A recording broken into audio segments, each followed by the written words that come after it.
Welcome to Space Nexus. Please subscribe and hit the bell icon for more breaking updates. Tonight, we dive beneath the headlines to a story unfolding deep under the ocean's surface. On November 19, 2025, South Korea made a move that surprised the global defense community. It chose Canada as its partner for the next generation of advanced submarines. This wasn't just a business deal.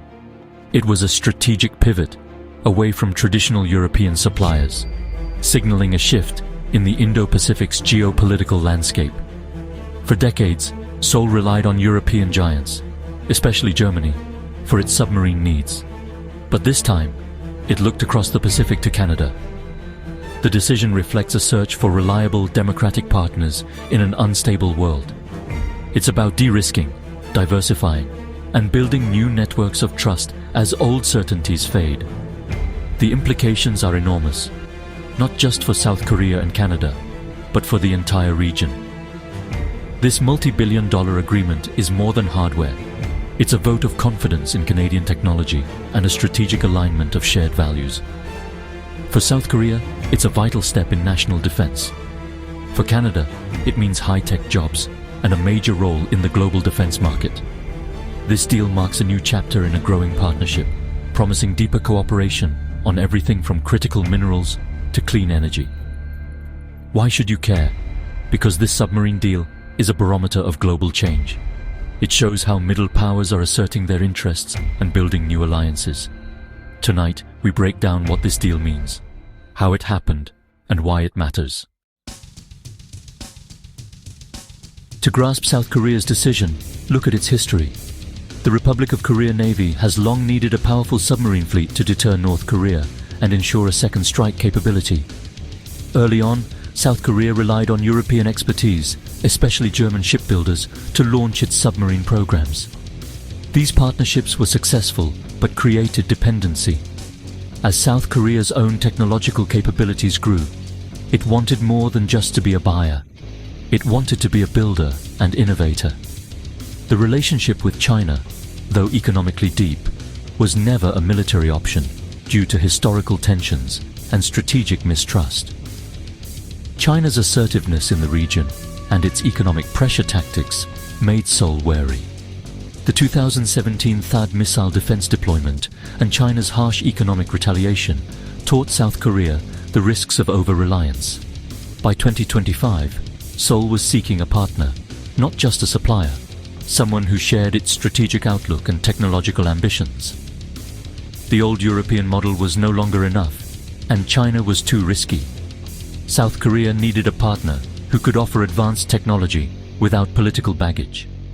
That's why it turned to Canada. This was a calculated move to secure its future.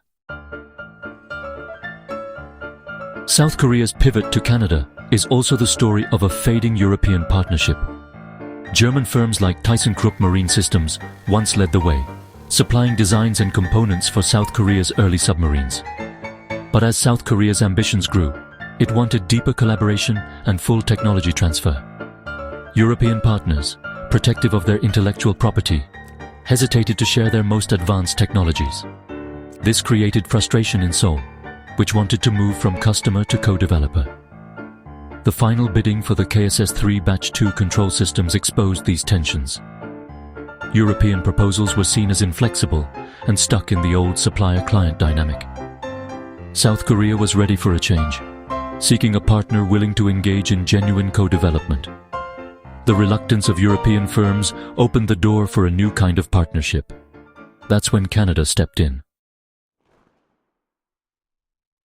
No Indo-Pacific decision is made without considering China.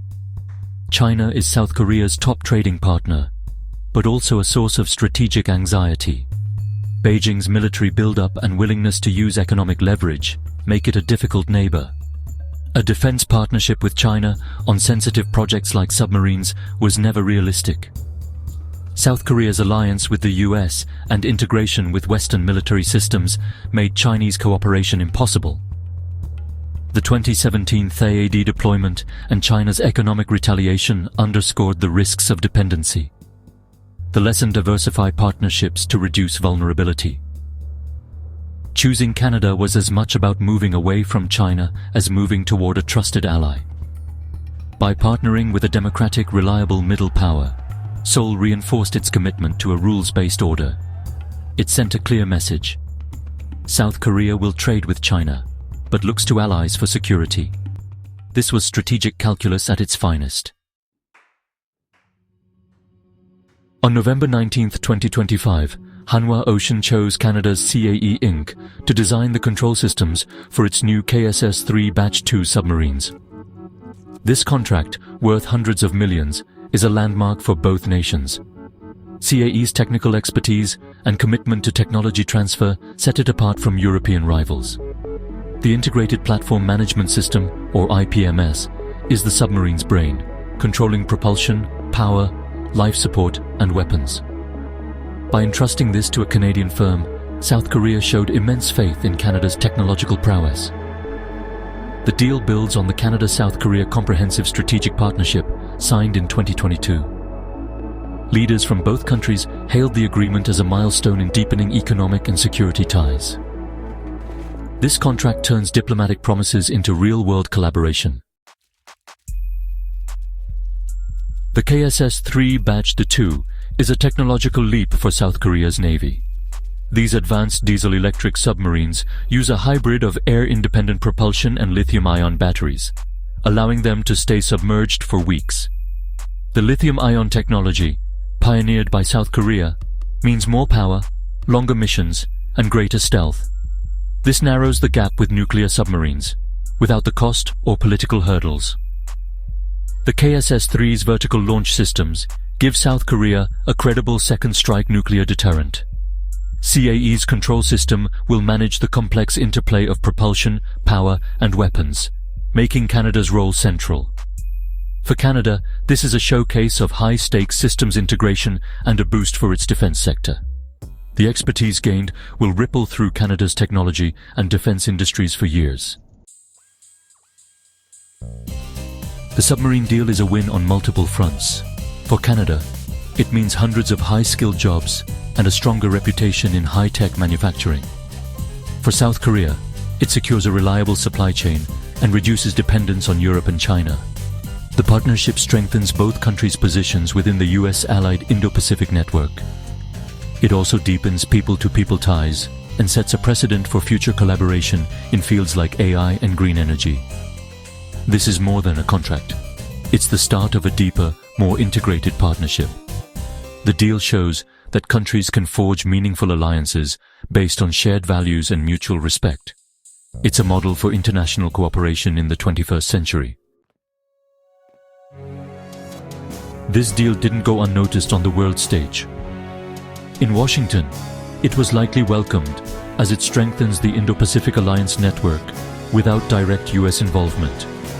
The US has encouraged allies to deepen defense ties, and this partnership fits that strategy. For Canada, the deal is also a way to diversify economic partnerships amid US trade uncertainty. In Beijing, the reaction was cool.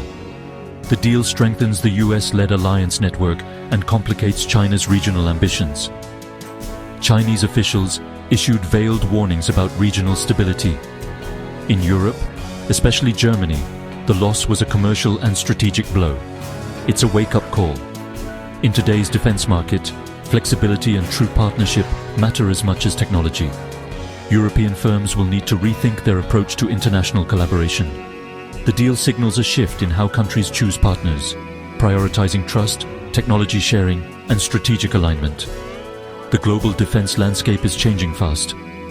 Middle powers are asserting themselves. The world is watching. What's the big takeaway? We're witnessing a new era in global alliances. The South Korea-Canada partnership is a template for how middle powers can navigate a world dominated by US-China rivalry. Instead of choosing sides, they're building a network of like-minded democracies. South Korea brings manufacturing and battery tech. Canada brings software expertise and resources. Together, they're stronger and more resilient. This is a partnership of equals, showing middle powers can chart their own course. Expect more of these flexible, trust-based alliances in the future. The old Cold War blocs are giving way to dynamic networks. The Canada-South Korea alliance, forged in the ocean's depths, will have global repercussions. It's a story of adaptation, innovation, and the enduring power of partnership.